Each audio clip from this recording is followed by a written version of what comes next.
Oh, DiBianca. Okay, and Mr. DiBianca, are you you're here on behalf of the Libertarian Party of Travis County and yourself, is that correct? That's correct. And you're against the bill? That's correct. Okay, thank you. Go ahead. Well, thank you, Mr. Chairman and members. I just want to make a couple of points about House Bill 232. One thing is I want to make clear that this will not only raise the filing fee for primary candidates, it will also raise the fee for write-in candidates, libertarian candidates, and candidates of other small political parties. All current members of the Texas House did participate in primary elections in 2022. I noted that in those primaries last year, 84 of the current members had 0 opponents, and 31 members had 1 opponent. And if you add those together, that indicates that over 75% of current House members had 0 or 1 opponent in the primary. Now, this does not sound like a crisis of overcrowded primary ballots to me. On the contrary, it indicates that it's currently too difficult for candidates to get into the primary, and I would respectfully suggest that the fee should be lowered, not raised.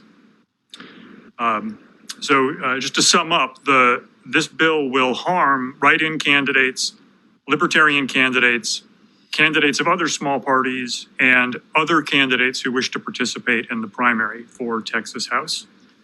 Thank you. Hey, Mr. Hale, your name is Kevin Hale, is that correct? Yes, sir. Are you here on behalf of you're testifying on behalf of the Libertarian Party of Texas and yourself today? Yes, sir. And are you against the bill? I am against the bill. Thank you, sir. Go ahead. Yes, sir. The current legislative session of 88th session includes 58 House representatives who were elected without an opponent. If it were not for the Libertarian Party, 69 House reps would have been elected without an opponent. Originally, the filing fee was imposed on the primary party's candidates to help offset the cost of the primary cost to the taxpayers. A nice gesture considering that the cost to the taxpayers is a net $15 million every 2 years. And what do the taxpayers get for this $15 million every 2 years? They get to support 2 private political organizations who turn out 11% of the vote. Typically, 5 to 6% of each of the establishment parties' base shows up for the very expensive primary elections. With so few participating, why not hold conventions at your own expense to choose your candidates just like you legislate we do? This way, the candidates can use that money on their campaigns and the taxpayers can keep the $15 million in their pocket. We are specifically against raising the cost to participate and fundamentally against filing fees being imposed on candidates who do not use the primary system. We, the people, shouldn't have to pay to participate in our government that's supposed to be for the people, by the people. We offer voters choices. We consider the filing fees to be federally unconstitutionally and against Article 1, Section 2 of the Texas Constitution, as it imposes restrictions on the right of all Texans to have a republic form of government. While practicing this speech out front, I had a conversation with DPS officer Mr. Harris. And in that conversation, we got a little bit deeper into this, and he told me I should include this following part. The biggest opponent in my campaigns for federal office isn't the incumbent. It isn't the gerrymandering. My biggest opponent isn't the gerrymandering because there's plenty of non-voters to win my election. I can get to the win number. My biggest opponent, sir, is apathy. Many voters don't believe that their votes even matter, that their vote doesn't count. And I tell them that not voting is giving away their voice, but they still resist not taking the 10 minutes to go vote. But I also experienced the other side of that coin. In no less than 20 or 30 times during my election cycles while I'm out campaigning at a sign wave or doing block walking or even on social media, I have voters reach out to me, thank me, hug me, shake my hand, and for giving them somebody to vote for, because otherwise they would not participate in this program. So I'm asking you, please, to please don't pass this bill because it's already being rumored in the halls as the House Incumbent Protection Plan. Thank you very much. If you have any questions, I'll be happy to answer them. Members, any questions of the witness? Yes, sir, Mr. Manuel. Oh, so I have a quick question. So do you think that this would, like you were saying, impede different voices from being a part of the political system and allowing people to be able to not have different sides of the political issue? I have evidence to that fact. In 2018, the Libertarian Party put up 148 candidates because there was no filing fee for us. In 2022, we were only able to put up 68. Thank you very much for cutting our candidates in half, I guess. Okay, that's just what I wanted to ask. Thank you so much. Thank you, sir. Appreciate the question. Any other questions, members? Sir, do you believe that there should be any filing fee? No, sir. I don't think anybody should have to pay to participate, and I really wish that y'all would not put the taxpayers burden the taxpayers with a primary that only benefits your party. If you're going to do that to the taxpayers, then all of us should be able to participate in a primary. Green Party, Constitutional Party, Canary Party, Libertarian Party, Forward Party, all of them should be able to participate in a primary if you're going to make us pay a fee. Thank you very sir. much. Members, any other questions? Representative Manuel. Okay, I'm just going to play devil's advocate here for That's just fine. a second. So what do you feel about the instance that not having some form of investment into the district that you wanted to run in would put you in a situation where we know elections cost money. We know that there are things that happen during elections that we have to consistently change, which cost the taxpayers more dollars. I'm not for locking anyone out of the system, but kind of going to the point of what do you see as the incentive if you have nothing to lose except for the fact of, well, I just lost a race, but it will cost taxpayers more dollars to have more races consistently over and over, and even causing us to increase fees by having to change such laws as adding more mail-in ballots or doing different things of that. So not saying that I don't want people to vote more, but saying that it would increase that, knowing that we're kind of opening it up to saying, hey, I just feel like running. I think I have a good platform, but you don't have anything that you've invested into the actual particular race yourself. Isn't that the point of America? We the people, by the people, for the people. Whether or not I can afford to pay a filing fee shouldn't prevent me from representing people. Okay? Absolutely. Thank you so much. Thank you, sir. Thank you, sir. Any other questions, members? Seeing none, thank you for your testimony. Thank you, Mr. Smith, and the committee members for your time. You bet.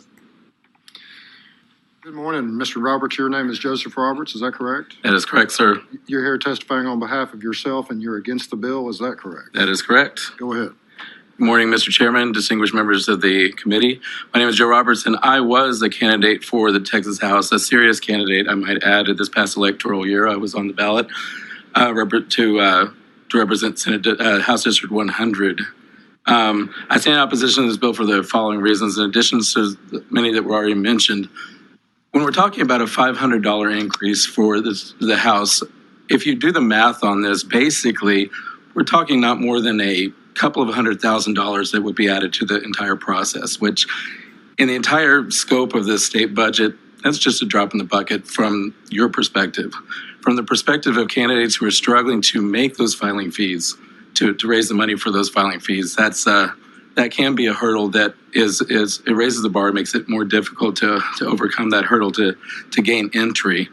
In addition to that fact, as was mentioned, because this does only benefit directly the two primary parties, Republicans and Democrats, those who are seeking a nomination by convention in a smaller party, or those who are seeking an independent place on the ballot, there's no net benefit to them from this, and that money just goes straight into the coffers of the Texas Treasury. So they're out that money whether they win or whether they lose the election, or whether they get nominated at their respective conventions in the case of convention parties. So what that does ultimately is that disenfranchises the voters. Was mentioned before. Like I said, I was a serious candidate. I did pay the filing fee. It wasn't easy in my case, and I don't think that the ability to pay for a filing fee just to enter the race should be a determinant of the seriousness of a candidate.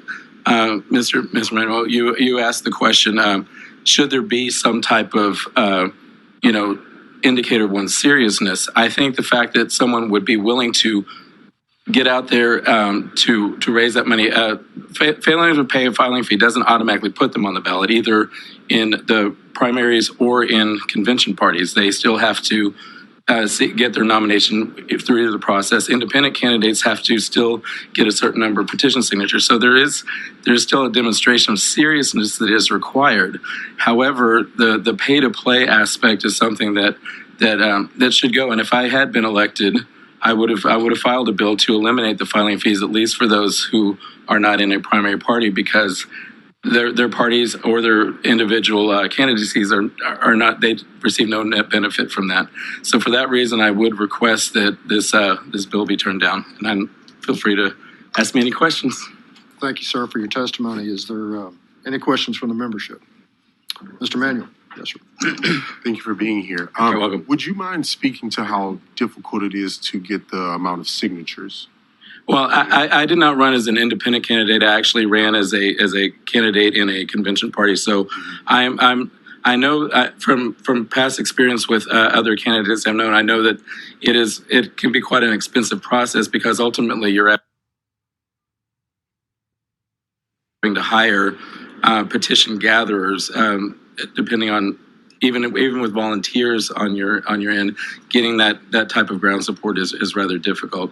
Like I said, in my personal case, I gained the nomination through the convention process, so I did not have to worry about the signatures myself. So still, again, investing in the district that you want to be in by going through. Absolutely, and as a candidate myself, I was, like I said, I knew that it wasn't an automatic that I was going to get elected. Obviously, I had to go out there. I had to seek the votes.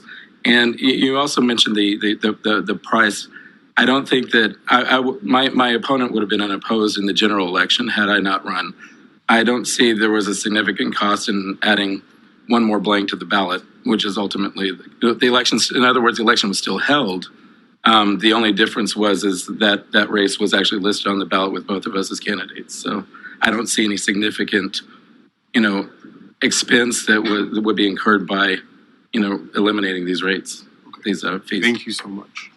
Thank you, Representative. Thank you, sir. Any other questions of the witness? Vehemently oppose this bill for the primary reason that we do not have a competitive election system here in the United States. The founding fathers could never have foreseen computer programs that could draw the lines to where there simply is no competition. Now, I have run as a third-party candidate 5 times in the last 10 years.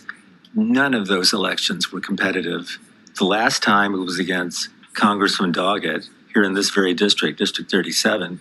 Congressman Doggett won with 76% of the vote. His Republican opponent, his other major party opponent, Jenny Garcia Sharon, received probably 25%. I believe, I can look up the numbers later, of course. We can all do that. I don't believe the Republicans gave her very much money or very much support because, again, the lines were drawn to where they're just not competitive.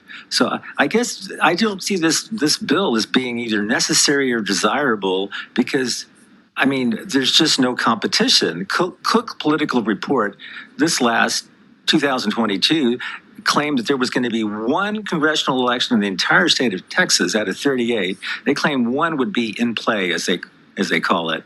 In fact, in that race, the winner won with 55% of the vote.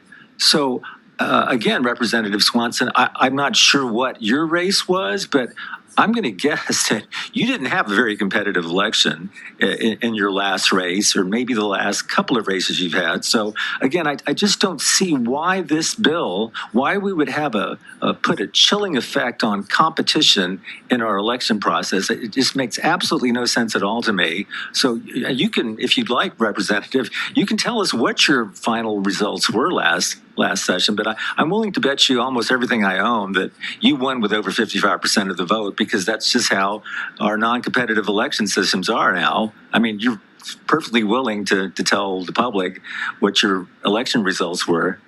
Thank you, sir. Do you have any other statement you'd like to make? No, sir. Okay. Members, any questions of this witness? Your name is Elizabeth Miller, is that correct? Correct? You're testifying on behalf of yourself, Correct. and you're against the bill. I am. Go ahead. To elucidate on your questions, the Supreme Court has spoken to this issue and said you shouldn't have a financial barrier to being on the ballot. Understandably, it shouldn't be a test of expense. And I can assure you that $1,250 is a lot of money to a poor person, especially when they're contemplating a job that pays $7,200. And the Supreme Court has said you can do it for two reasons. One, to limit the costs of to defray the costs of primary, and this applies to convention parties. And that matters to both reasons. The second is to get rid of the fluff on the ballot, if you will. I don't know the delicate way of putting that, but unserious people, I believe another speaker spoke to. And that's a problem here too. That reason doesn't apply here either, because with convention parties, a lot has happened to demonstrate the seriousness already. First of all, convention parties on their own dime, paying for their own conventions, have had to establish ballot access overall. And that requires getting a lot, 5% on the in a statewide race, which I can assure you is very difficult to do if you're not a Republican or a Democrat. So that's how these convention parties, establish ballot access to begin with. So they've already demonstrated their seriousness, and they've gotten the nomination of their party. They've gone to our party, which is not as big as y'all's, but a party of some size, and gotten the nomination. They've already demonstrated their seriousness. They've already spent a lot of time and effort.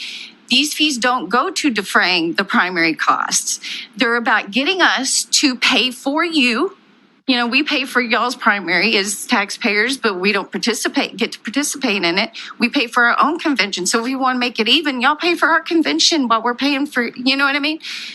So none of the two reasons will apply. Will a court strike it down? Probably not, frankly, because all the judges are Republicans and Democrats. And while I understand why people would I understand why Democrats and Republicans want to limit competition.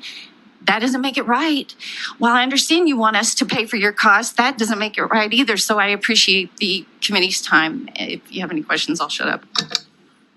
No, taking part in the process, and I appreciate your testimony. Members, are there any questions for this witness? Mr. Manuel. Could you speak to the difficulty it is to get signatures? I mean, I know that you've explained a lot of it very well, but the signature, because I'm using it as an example. I had someone who was running as an independent candidate, and I know that was one of the reasons that he ended up not being on the ballot, because the difficulty of signatures. We have people in my party who are more expert in this, but just to give you a general answer, I know a lot of people up here say, well, you can get the signatures, but if we can just be real for a moment, everybody knows that's hard to do, that you need several times more than is required, because somebody from a big party is going to go through them all and try to get rid of them all, work overtime on it. And so what you have to do is pay somebody who gets the signatures to get them, and that costs a lot of money. Okay. More than the fee typically. The other thing is the people who have to sign can't have participated in the primaries. So that narrows it down. Also, the window is narrow.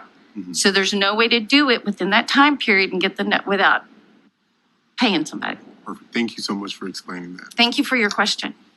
Thank you, Representative. Any other questions?